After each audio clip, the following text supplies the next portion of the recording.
All right, everyone, welcome back into another NFL video. Going to be breaking down the top prop bets for the NFL season. So we're going to start the video off with covering my favorite ones, personally, the ones that I've already placed bets on. Then we're going to go ahead and take a peek at the data, see if that data is agreeing with me on those prop bets. Then we're going to zoom back out a little bit more and just look at the prop bets where we are getting the best EV as it currently sits as well. Now, to do that, I'm going to be showing you guys it based off of Prize Picks and Underdog as well. I do want to start, though, with kind of just some caution that we have. With season-long bets, it typically is better to bet on under bets just because a lot of things will pop up throughout the season. So one big thing is obviously going to be injuries that occur throughout the season. We don't know how much that's going to impact a player in terms of their playing time. One of the biggest issues that I have with betting on overs for Prize Picks and Underdog, or just in general for any of the sites, any of the sports books, is that it really should be based off of a per game average. And if you're betting on an over, or the under, there should be a minimum threshold that needs to be met in order for those bets to count. You could have two types of bets there if you wanted to do that, where we have the traditional category, the season-long prop bets, that we'll be covering during this video, but then you would also have the secondary extension, which would also then be a per game average based off of a minimum amount of games played. But that is why we typically see under bets hit a little bit more frequently than over bets throughout the year. And I went ahead and asked AI kind of to look at this, and without telling us specifically what I wanted, just are over or under bets typically good. This is some of the data that it gave us. What stands out to me, guys, the win rate. Okay, obviously you're still probably going to hit some bets there, right? So 53% for the over did win, okay, but obviously you're going to lose more, so that's going to lead to a poor ROI.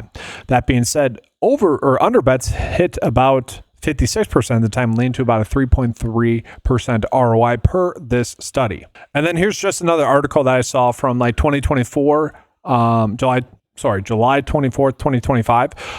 Looking at it, basically, if you bet on $100 on every under throughout the season, you would have ended up winning almost $7,000 with a 66% hit rate. Okay. Now, I don't know if you can necessarily depend on that, but it is worth calling out that, yes, typically speaking, injuries and just playing time in general, we tend to overestimate playing time situations as well.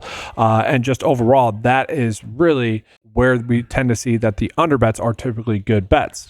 Now, that being said, guys, I love my over bets. I think I have my brain just works better in terms of where we are typically getting players that are a little bit undervalued in regards to more week to week or daily prop bets.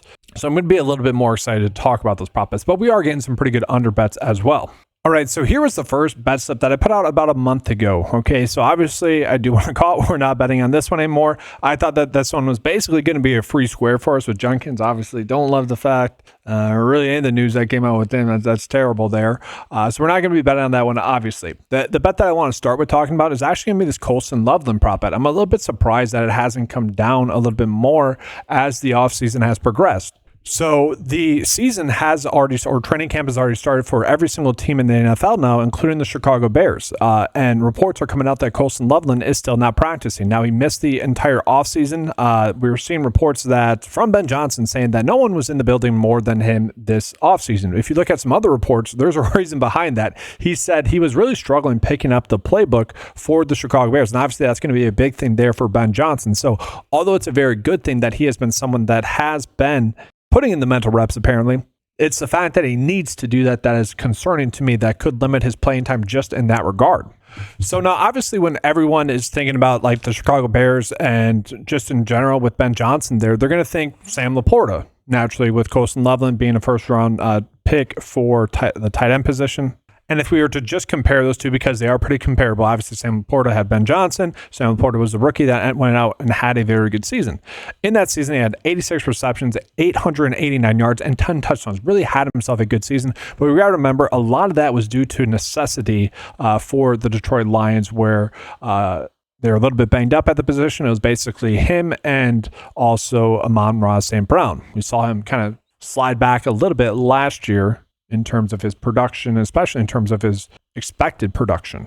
And so when we talk about someone like Polzin Loveland, who still is not getting reps during training camp, that ends up being pretty darn huge for a rookie, especially at the tight end position, where it does take a little bit longer for them to acclimate to that position. So to me, that feels like a pretty darn good bet overall. And when we go ahead and look at the data, and I should just call this out right now, this is a tool that I have available on the 9to5sports.com website, guys. It's going to be available under the props column or tab. Scroll down to the bottom, you're going to see NFL season long prop bets cheat sheet. Now it's going to give us all the prop bets for all the various sports books. As you guys can see currently, it is sorted by edge. We are getting some pretty darn good edge bets. So let's say you're someone that maybe bets on Caesar Sportsbook and you want to bet on maybe Sam Darnold for under his passing touchdowns. That's a bet that you could potentially run out. The first one that we have here on the board is actually Max Crosby for under his sacks on DraftKings. Okay, we see the DraftKings lines at 13.5, a very high number there. Whereas we go ahead and look at like Prize Picks, they have them at 11.25. So maybe that's a bet that you guys actually like on Prize Picks there a little bit more as a result. Underdog also has at about 11.75. So yes, the under, given the data that we have coming in there on DraftKings, does seem to be a pretty darn good bet. Same thing is going to be said there for Myles Garrett, where if we compare it to FanDuel, they have it at 12.5. And again, at DraftKings at 14.5, that number is just a little bit too high. So go ahead and take advantage of those two. But what we want to take a peek at, again, is going to be Loveland. And so first and foremost, I should mention, I did place all those Prize Picks bets without taking a peek at the board just in general. So I was a little bit nervous coming into this and then taking a peek at maybe the underdog lines or any other books that we have coming in for this. And what we're going to notice here is that thankfully for this one, I made the correct decision. We are getting a slight edge here. Now, just comparing the two, there's going to be a slight edge on underdog if you want to bet the over there, a slight edge on Prize Picks if you want to bet the under. Now, I do think we want to be betting on the under on Prize Picks, 649.5, okay, compared to the underdog line of 624.5. So just in regards to those two books, the only two books that have lines out for them, they are giving different lines. And for a tight end, guys, this could end up being a game. 24.5 to 49.5. That ends up being a decent amount for a tight end. All right, so the next bet that I do still really like, and I'm a little bit surprised that it hasn't maybe increased a little bit, is looking at Cortland Sutton for over 849.5 receiving yards. This one really does stand out to me. So when we go ahead and look at the season that he had last year, obviously was able to play in 17 games last year, had 81 receptions, 135 targets. That was a ton of targets, guys. We love that there. He was able to get to over 1,000 receiving yards there as well. Obviously, the quarterback play was pretty darn improved, and also just the offense as a whole was improved as well.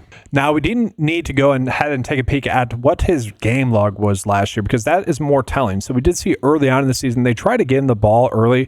Game 1, 12 targets. Then game 3, 11, 9. Okay, so the targets were always there. We like that, but we did see that after their bye week here, guys, and I think this is huge because it does seem like Bo Nix was able to take the next step. After that, we saw Cortland Sutton have a ton of targets, guys. His lowest targeted game was against the Chargers, where he saw 6 targets only, was still able to get 5 receptions in that game for 50 yards. And they really haven't made any substantial investments in terms of the receivers that are there for them, for any of those receivers to step up and take place of Cortland Sutton. And Cortland Sutton has been someone that has been very impressive throughout his whole career. The talent has always been there. The situation has not always been great, but Bo Nix really looked good. As long as he doesn't take a significant step back, this one should be a pretty darn easy bet for Cortland Sutton to be able to get to the over with. His role is pretty much locked up, and then there's just a bunch of question marks after that. I expect basically the same production that he had last year, if not more, with Bo Nix playing a little bit better throughout the full season. Now, from there, if we go ahead and take a peek at the other bets that we have, you are going to see Josh Jacobs for over his rush yards. That's not a bet that I'm going to touch on in this video. I still think there is some juice left to that, but at this point, I don't need to go out of my way to target that one. I do really want to touch on this Chuba Hubbard prop bet with another bet slip that I ran out 2 days ago, again, prior to looking at any sportsbook data, because I really want to establish what bets I like the most without having any bias per Vegas data at all, and just see if that correlates really with what Vegas is telling us. And so prior to us doing that, let's just go ahead and take a peek at that Cortland Sutton prop bet that we were getting. Now, we are only getting 2 books that are giving us the lines here, Underdog and Prize Picks. But that being said, Prize Picks is lower compared to Underdog. Underdog is probably closer to what his line should be. I would argue it should be about 950. Again, assuming he's going to have the same role and assuming that Bo Nix takes the next step. That's a very solid bet for us.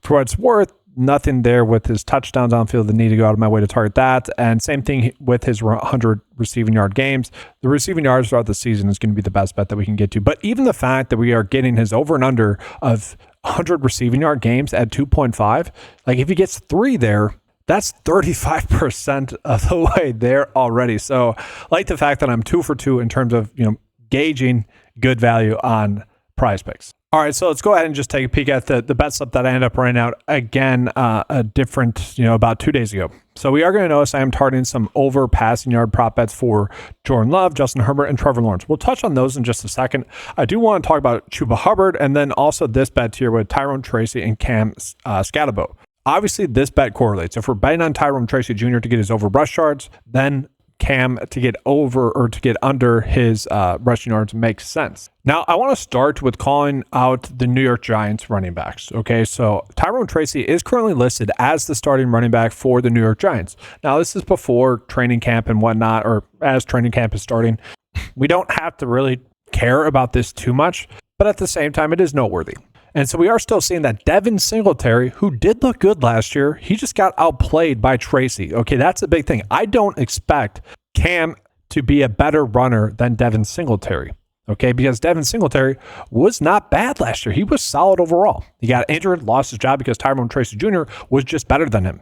From there, it is worth calling out that Eric Gray looked good in the preseason last year, and so did Dante Turbo Miller there for them as well, who also was a pretty good preseason player. On top of that, I just think Tyrone Tracy Jr. is just a better runner overall, and he was a big spark plug for the New York Giants last year throughout the whole season. Like, just look at the second run. It is just such a good run, showing his patience, vision, and then burst to get through the hole and just bust a big play. And what we got to remember last year, guys, it wasn't really until week 5 that he was able to take over as the starting running back. So look at his stats prior to that. Really garbage, like 4 rush attempts, 5 rush attempts, 1 and 2. Okay. And then from that point on, he really did take over for the Giants. Now, he never got the full workhorse workload, but that wasn't always needed.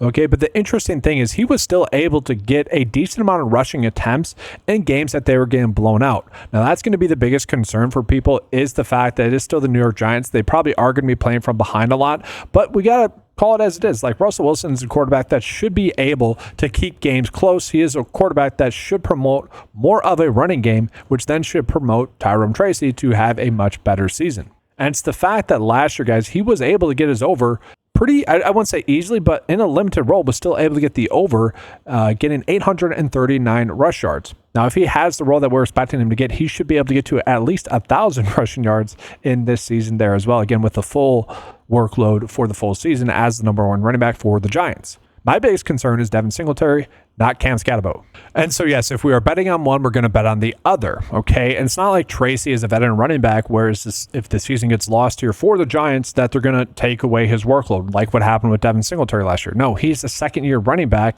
that was a former receiver in college. Like, they're going to want to get him reps for sure, even if the season ends up being a lost season. And so they have a decent amount of young running backs. I don't think that his role is going to go away. And so if we're doing that, we're betting on his over, then we're going to also bet the under here. Now let's go ahead and take a peek at both these prop bets, or see if we're getting prop bets for either of them on more than one site. Okay, so for Tracy, we are seeing basically similar lines for both Prize Picks and Underdog. No big edges there.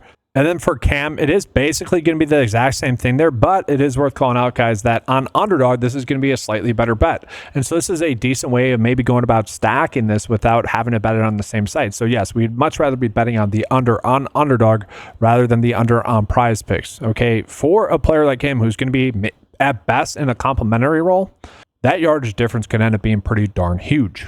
And so for this, we do need to kind of paint the picture of Chuba Hubbard. So we need to remember that Chuba Hubbard was really never meant to be the guy there for Carolina. They brought in Miles Sanders, which he wasn't terrible, but at the end of the day, Chuba Hubbard ended up outplaying him. And then they obviously drafted Jonathan Brooks, which has not worked out for him. Maybe they rushed him a little bit early, but obviously ended up being injured again. To the point where this year they ended up making another move, and that was bringing in running back Rico Dowdle from the Dallas Cowboys. Now, I want to talk about Rico actually a little bit more to kind of further the point of maybe why I don't like Chuba Hubbard as much. So last year was a year in which I was really hyping up Rico, just mostly due to his opportunity for the Dallas Cowboys. And I thought he was clearly the best running back there for the Dallas Cowboys. Someone I was hyping up a bunch in best ball drafts. And hopefully you guys were able to use that in season long drafts for what it's worth. But as the season progressed, I thought he moved on from being an average running back, that's just better than the talent around him, to being a player that I gave a comp for in Chuba Hubbard. Okay, I think those two players are very comparable. And so it's the fact that the Carolina Panthers brought in Rico, who to me, again, is basically a one-for-one swap between Chuba Hubbard. And so to me, I'm reading this more as a potential maybe 60-40 split, maybe even 50-50 split. I doubt it. But the fact of the matter is they did invest in the running back position once again via free agent, via probably the most coveted running back free agent that there was this offseason. Now, when we go ahead and take a peek at Chuba Hubbard, we are going to notice that he has progressed into being a pretty good running back. I will admit that. I thought earlier on in his career, he was just another running back that with the opportunities did get consistently better, which is where I was able to come up with like the Rico comp, where they just took advantage of their situation and improved each and every week.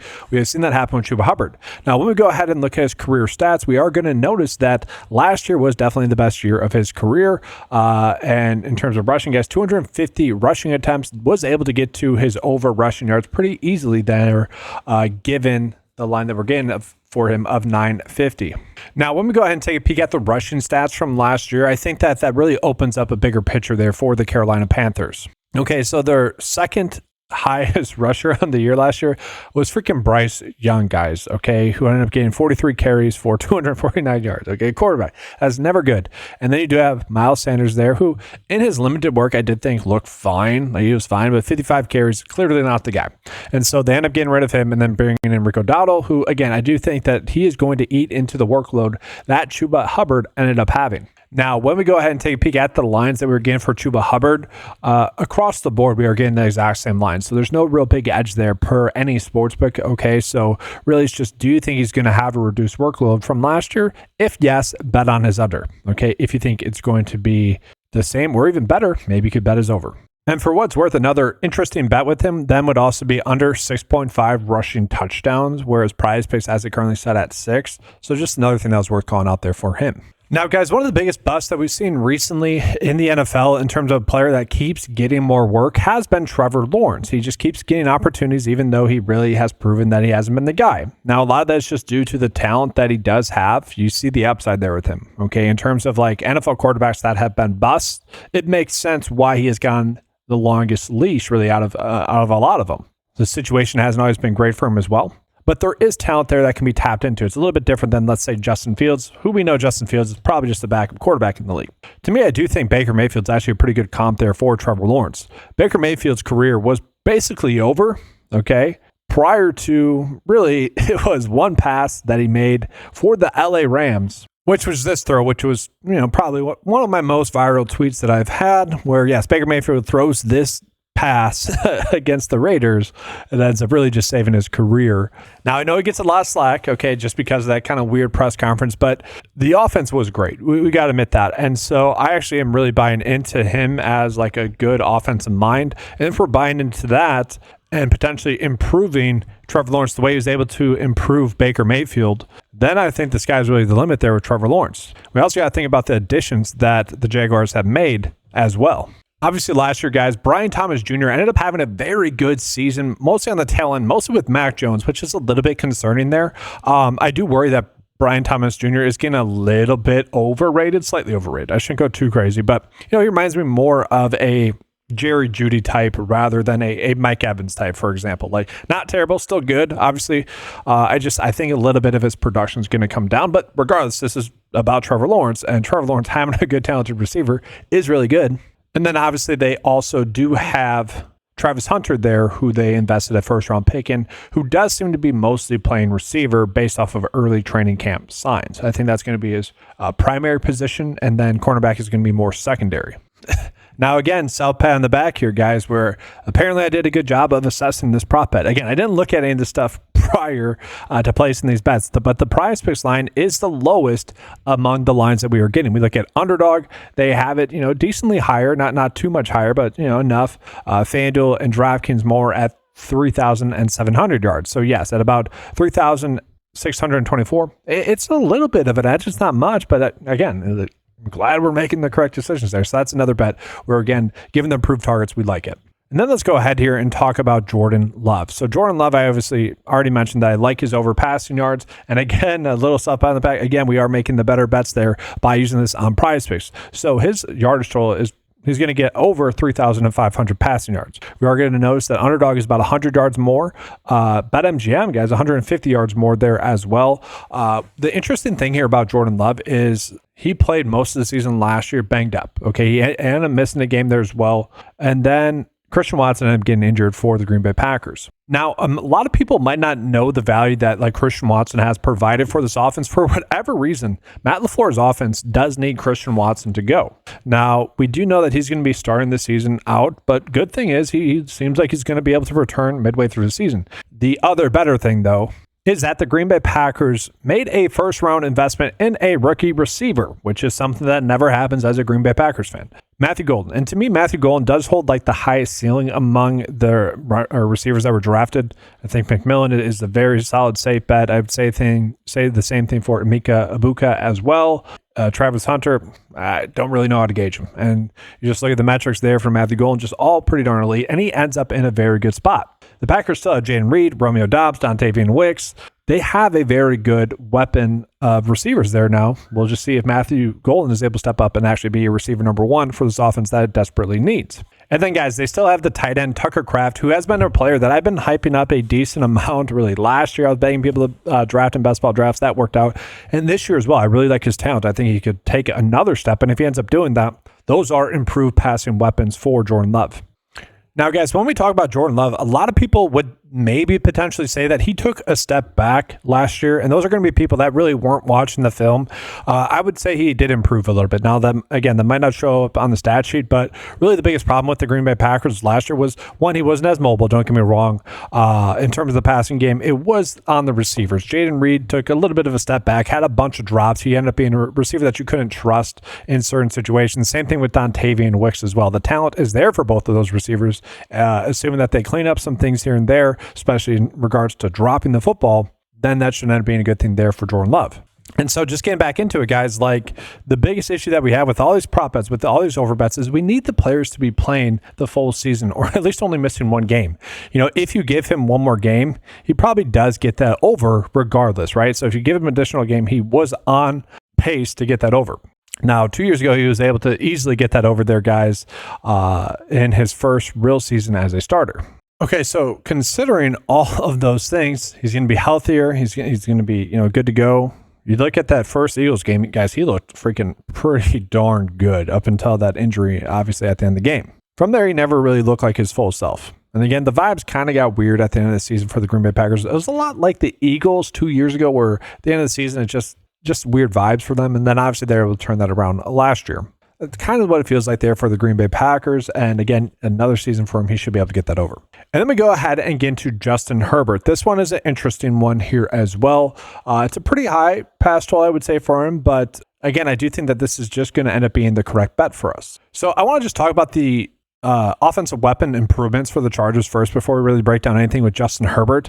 Obviously, they added in Trey Harris that hopefully will end up being a good asset for them. But one that people might miss a little bit is the upgrade at tight end position. They end up getting Tyler Conklin, who, again, some people maybe are going to hate this take, but Tyler Conklin is a very solid NFL tight end. Okay, if needed, that's going to be a good asset there for Justin Herbert. That is definitely an improvement there, especially in the passing game. Okay, that is a nice spot. It is. So for best ball drafts, get out there and draft Tyler Conklin in the last round of best ball drafts with your Justin Herbert builds. But anyways, including that is Hampton, the rookie running back there for them. They also brought in Najee Harris as well, who is dealing with a little bit of an eye thing, but seems like he's going to be good to go there as well. Those two running backs are going to be an upgrade from the whole running back room last year. I know a lot of people like J.K. Dobbins, but yes, Harris is better. Hampton should be better there as well. All those should make the offense better on paper, okay? Maybe Johnson gets a little bit better, does not drop the football as much. Then you also look at Ladd McConkey, who, based off of early reports from training camp, he is actually taking another step. And if he does take another step,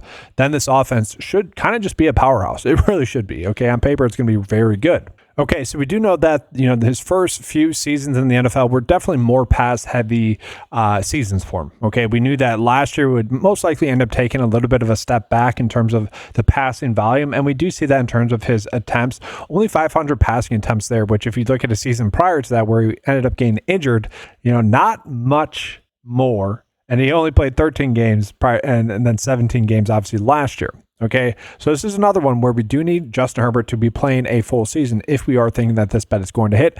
And it is a bet that I do think is going to hit. Again, the offense should be improved, which should just increase the efficiency for the offense, which should just overall mean net more yards. Now, a concern that some people might have is the fact that this probably still will be a little bit of a run-heavy offense. Don't get me wrong. I think that's a fair assessment. But at the same time, I don't really think we need to be worrying about that either. Like, Justin Herbert is a good enough quarterback, and they still were able to throw the football over 500 times. We would like that number to go up. And again, I do think it will, but I'm really not overall concerned about that there as well. All right, so let's go ahead and just take a peek then and just to recap kind of at those bets that I really like here.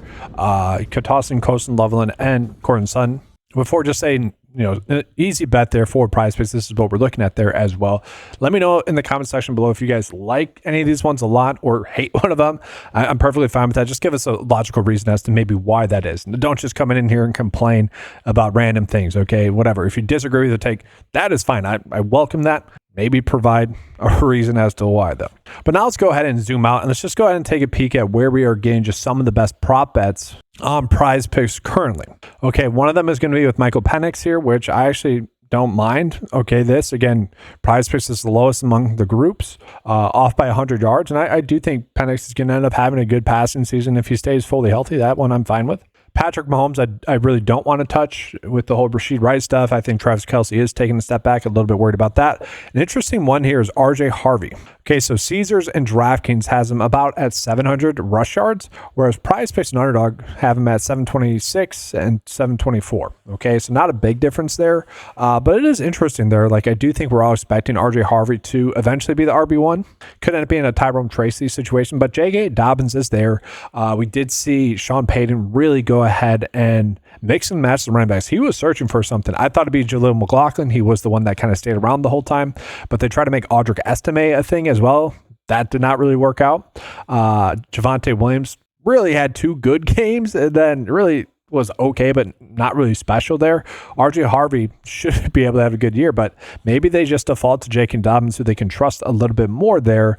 We'll see, but obviously they invested in the running back position because Sean Payton needs a running back who they can trust, and that's really what it comes down to. So I do agree with, I'd probably want to be on the underside of that if we were chasing an underbet. Another interesting one in regards to rushing yards, a lot of people are hyping up Jarquez Hunter this year for the LA Rams. I still think Blake Corum's actually going to be the running back number 2. A lot of people overhyped him last year, but really they underhyped Kyren Williams. I think I would rather bet on some of these over bets here on some of these other sites like Bet365 to have him at 999.5 rush yards. I think I'd rather be betting that over. Whereas Prize Picks and Underdog, again, not a big difference, 124.5, but enough. So yeah, I could see why the day is telling us to bet the under there. And then from there, one of the more interesting ones to me is actually going to be this Prize Picks one for Caleb Williams for over 22.5 passing TDs. Okay, we're going to see every other site basically has them at 23.5, Underdog 23.5, Bet365, Caesars, and DraftKings. All of them have them at 23.5, guys. And so that's going to be a bet that I think, just in regards to bets I haven't called out yet, I think that's a pretty solid one. They have them at 22.5. That should not be happening. Then we are going to notice we are getting a lot of sack prop bets. If you want to get to those, you can. But one thing I want to do is I want to toss in another column into this just to see, compared to the average, where are we getting the biggest line differences? Okay. And so right now, Joe Mixon's one of the bigger ones. Okay. Off by 65 yards compared to the average. Okay. I would actually be inclined to bet on his under, just given the fact that he was banged up last year, starting the season banged up here as well, not practicing in camp just yet. So that's interesting. Another interesting one, Tua Tagovailoa for under his passing yards. Obviously needs to stay healthy. He could be one hit away from us seeing Zach Wilson in there. So not a terrible under bet there as well. I think that's certainly an interesting one. Caleb Johnson, definitely interesting, I would say. Let's pull this one up. So FanDuel, wow, really low there for FanDuel, right? 725 to 825. Maybe that's a bet that you guys actually like there on FanDuel if you want to bet the over there. That is interesting, the big prop line difference there. But yeah, Caleb Johnson under. I could see it, but at the same time, I do think Aaron Rodgers is really going to try to establish the run. Jalen Warren's still there, though.